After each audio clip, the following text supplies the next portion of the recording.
Баршаңызға сәлем. Бүгін дәмі тіл үйіретін жұмсақ сочники с творогом жасайтын боламыз.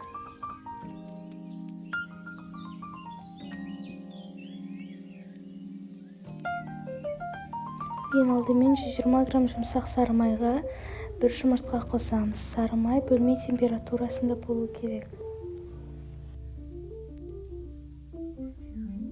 Содан соң жақсылап миксерлейміз. Миксердің жай жылдамдығында. Миксерлеп болған соң оған 3 ас қасық қант және 2 ас қасық қаймақ қосамыз.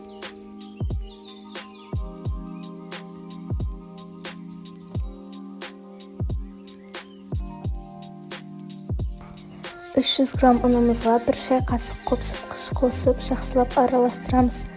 Кейін оны жаңағы жұмыртқа қосылған қоспамызға қосамыз.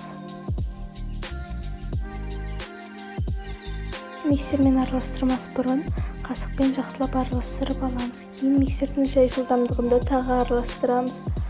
Кейін осылай қолмен илейтін боламыз.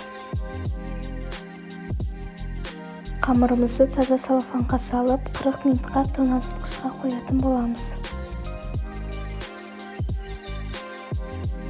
Қамырымызды тоңазытқыштан шығармас бұрын салмасын дайындайтын боламыз. Ол үшін 300 грамм сүзбеге 1 сары уыз қосып жақсылап араластырамыз.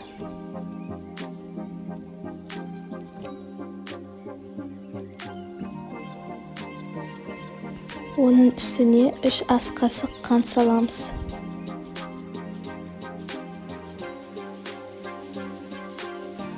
Содан соң 1,5 ас қасық қаймақ саламыз.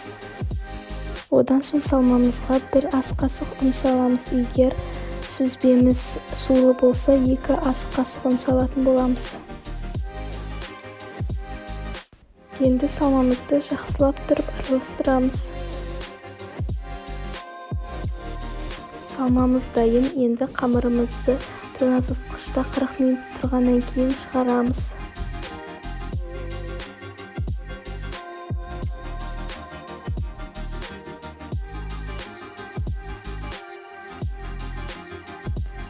Қамырымызды 9 бөлікке бөлетін боламыз.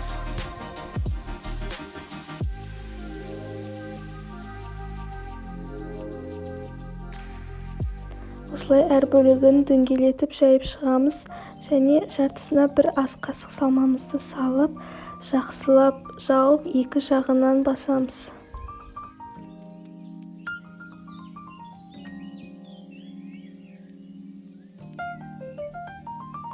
Бір жұмыртқа сары уызына 1 шай қасық сүт қосып араластырып әрбірінің бетіне жағып шығатын боламыз. Енді 180 градуста қызған пешке 25-30 минутқа қоямыз. Беті қызарғанда духовкадан шығарамыз. Міне осындай тәп-тәтті жұмсақ сочниктер дайын болды. Баршаңызға рахмет, сау болыңыздар.